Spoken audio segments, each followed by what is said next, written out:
से session share कर दो। अब ध्यान से सुनिए क्या बोल रहा हूं मेरे प्यारे साथियों। तिब्बत के साथ वर्तमान में क्या होता है कि जो दलाई लामा है इसका चुनाव बहुत पेचीदा होता है। बोले कैसे? मैंने कहा यहां का दलाई लामा खुद बताता है कि वो जन्म कहां लेगा। बोले मतलब क्या हुआ? मैंने कहा देखिए सामान्यतः क्या होता है, प्रधानमंत्री का चुनाव होता है, राष्ट्रपति का चुनाव होता है हर जगह, लेकिन तिब्बत में जो धर्मगुरु है इसका चुनाव नहीं होता।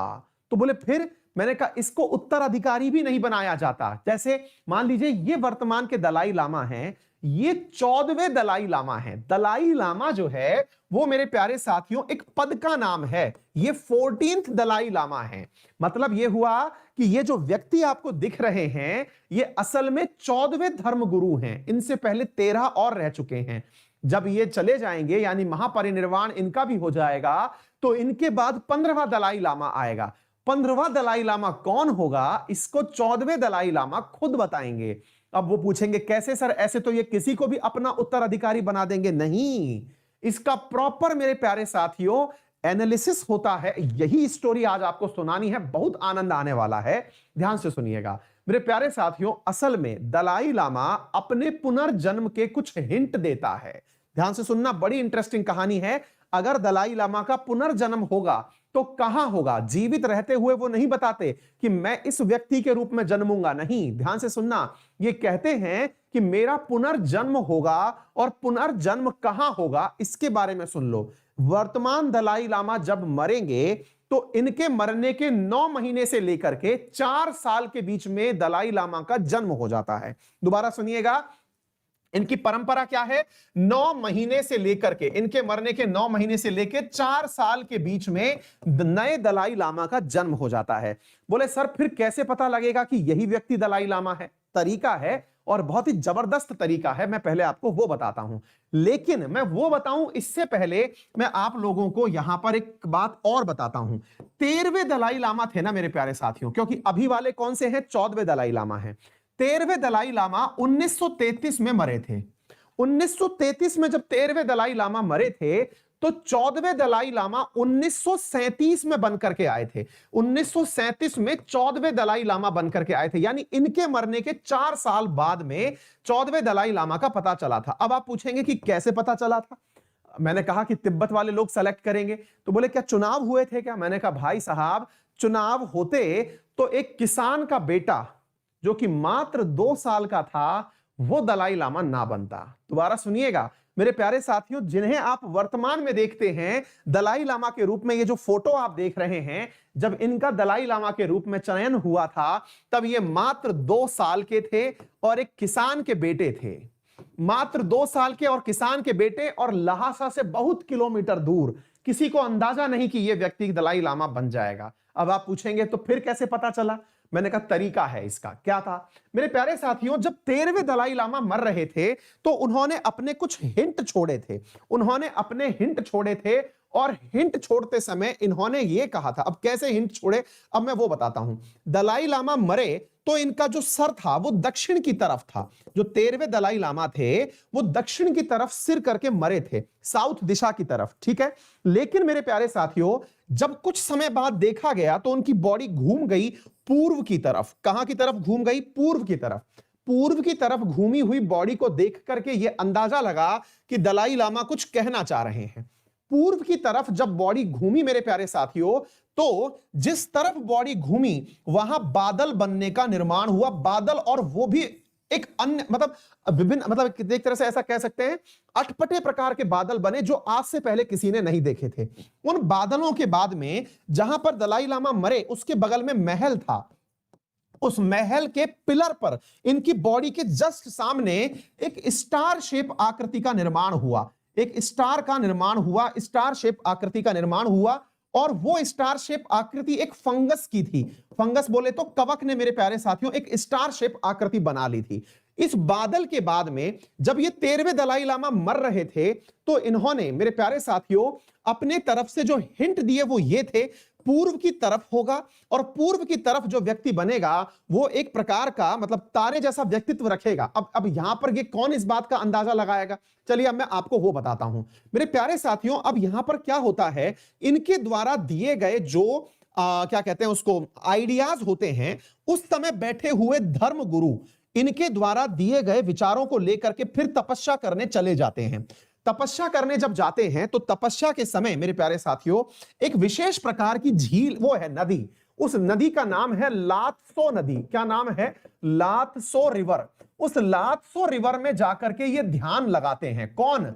ये जो इनके धर्म गुरु हैं, जो कि इनके प्रीचर्स हैं, जो कि बुद्धिज्म को पढ़ाते हैं, वो जाकर के फिर एक नदी में ध्यान लगाते हैं। ध्यान लगा करके उस नदी में कुछ बनते हुए शब्दों को देखते हैं जो बार बार बन रहे होते हैं। कुछ शब्दों को अध्ययन किया जाता है, वर्ड्स का अध्ययन किया जाता है। और जब दलाई लामा की बॉडी जलाई जाती है तो जलाते समय जो धुआं बनती है, उस धुआं में कुछ विशेष आकृतियों का निर्माण होता है। उस धुआं में बन रही आकृतियों का अध्ययन किया जाता है। इन शब्दों का और धुआं में बन रही आकृतियों का अध्ययन करके कुछ शब्द ड्रॉ किए जाते हैं। जैसे मेरे प्यारे साथियों, जब ये मर रहे थे, 13वें दलाई लामा को जलाया जा रहा था, तो उस समय कुछ शब्द थे जिनमें शब्द निकल के आ रहे थे, ए, के और मैं। ये 3 शब्द निकल के आए, जिससे यह अंदाजा लगाया गया कि आने वाला जो दलाई लामा है वो इन 3 शब्दों के मिलने से जो बनेगा उस ही प्रांत में होगा। मेरे प्यारे साथियों, यहां से ये फिर खोज में निकलते हैं इन 3 शब्दों से बनने वाले प्रांत में।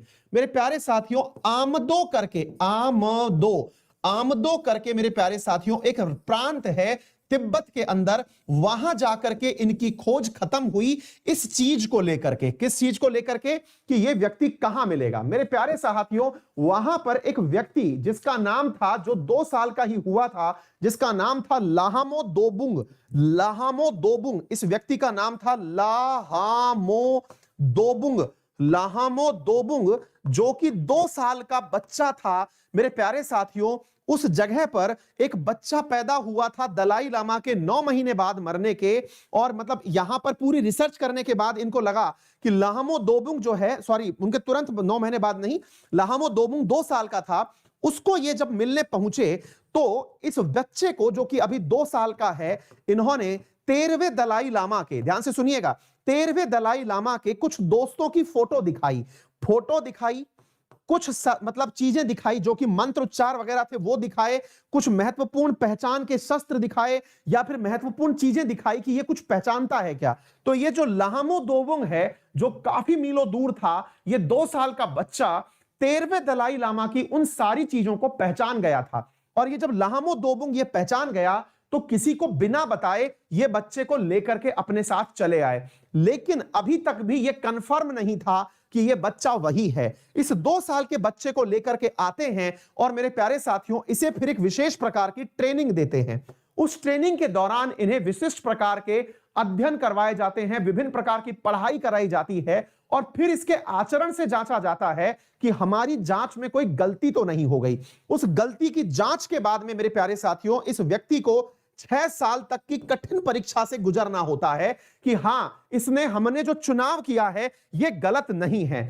तब जाकर के इस व्यक्ति को मेरे प्यारे साथियों नया नाम दिया जाता है, और ये नया नाम मिलता है इनको, और वो नाम है तेंजिंग।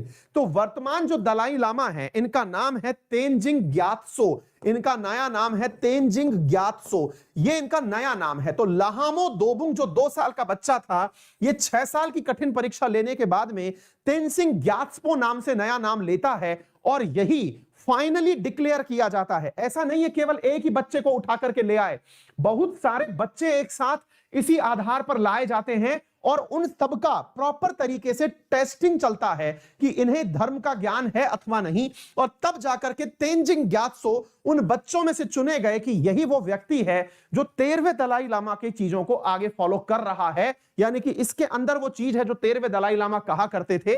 तो तेंजिंग ग्यात्सो मेरे प्यारे साथियों 14वें दलाई लामा बने। क्या बने? 14वें दलाई लामा बने।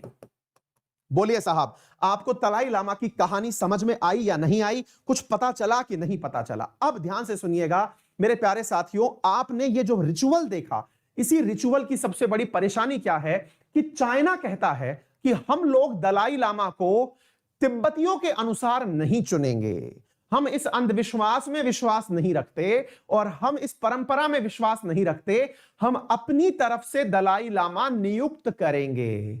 तो किसी की परंपराओं को नहीं मानना यह धार्मिक कट्टरता का वो दिखाता है, यानी कि तिब्बतियों के विश्वास को दिखाता है कि ये उनके खिलाफ जाना चाहते हैं। अमेरिका ने क्या कहा है इस बिल के अंदर? यही कहा है कि तिब्बती जिस प्रथा से अपने गुरु का चयन करेंगे उस प्रथा को चाइना को मानना होगा, और जो 15वें दलाई लामा आएंगे उनका निर्धारण तिब्बतियों को ही करने का अधिकार दिया जाएगा। मेरे प्यारे साथियों, अब जो वर्तमान में दलाई लामा हैं, इन्होंने अपने द्वारा, अच्छा अब फिर क्या हुआ, ये दलाई लामा चुन के आ गए, चाइना ने इनको मारने का प्रयास किया कि इनको जान से मार दिया जाए। एक बार दलाई लामा को बुलाया गया कि आप जो है वो हमारे यहां पर एक सम्मान समारोह में पधारिएगा, सम्मान समारोह में पधारिएगा, लेकिन गार्ड लेकर के मत आइएगा। चाइना ने जब दलाई लामा से यह बात कही तो तिब्बत के जो उनके रखवाले थे वो समझ गए कि चाइना सरकार बुला तो रही है बिना गार्ड के, इसका मतलब मारेगी इनको, उनको नहीं भेजा गया। इस बात से नाराज हो गया चाइना, और 1951 में चाइना ने इसी बात के ऊपर तिब्बत के ऊपर अटैक कर दिया। चाइना ने तिब्बत पर अटैक कर दिया और बम गोले बरसाने शुरू कर दिए, और लगातार मेरे प्यारे साथियों चलाए गए बम गोलों से साल भर के अंदर 50,000 से ज्यादा तिब्बती मारे गए। यह विद्रोह चलता रहा। दलाई लामा भेष बदल के घूमते रहे तिब्बत में, और मेरे प्यारे साथियों तिब्बत में घूमते हुए ये 1959 में यानी 1959 में इंडिया भागकर चले आए। एक सैनिक की वेशभूषा में ये इंडिया आए। तत्कालीन प्रधानमंत्री जो हमारे जवाहरलाल नेहरू थे, इन्होंने इन्हें अपने यहां पर शरण दी, और धर्मशाला जो हिमाचल प्रदेश में जगह है वहां पर इन्हें रहने का स्थान दिया, अपने साथ में लाए गए तिब्बतियों के साथ में। तो तिब्बती लोग जो इनके साथ निर्वासित होकर के आए थे, उन्होंने भारत की हिमाचल प्रदेश में धर्मशाला नामक स्थान पर तिब्बतीय पार्लियामेंट इन एग्जाइल बनाई, यानी निर्वासित तिब्बतियों की सरकार बनाई, और वहां पर मैकलियोडगंज नामक जगह पर इन्होंने अपनी संसद का निर्माण किया। अब वर्तमान में यहीं से ये तिब्बत का सारा शासन चलाते हैं।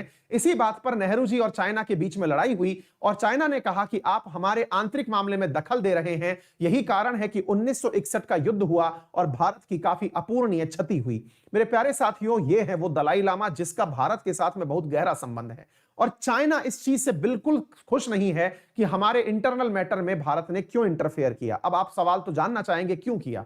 मेरे प्यारे साथियों, भारत इस परंपरा पर आधारित रहा है कि अगर कोई हमारे यहां आकर शरण मांगेगा तो हम उसे शरण जरूर देंगे, क्योंकि हमारे यहां बुद्धम शरणम गच्छामि माना जाता है। दूसरी बड़ी बात, मेरे प्यारे साथियों, भारत की परंपरा रही है कि वो हर धर्म का संभाव का रूप से स्वागत करता है। ऐसी स्थिति में अगर धर्म के ऊपर उत्पीड़न हो रहा है तो भारत क्योंकि लोकतंत्र है और लोकतंत्र को बचाने के लिए कुछ भी कीमत चुकाने को तैयार होगा। ऐसी स्थिति में भारत ने इनका स्वागत किया था।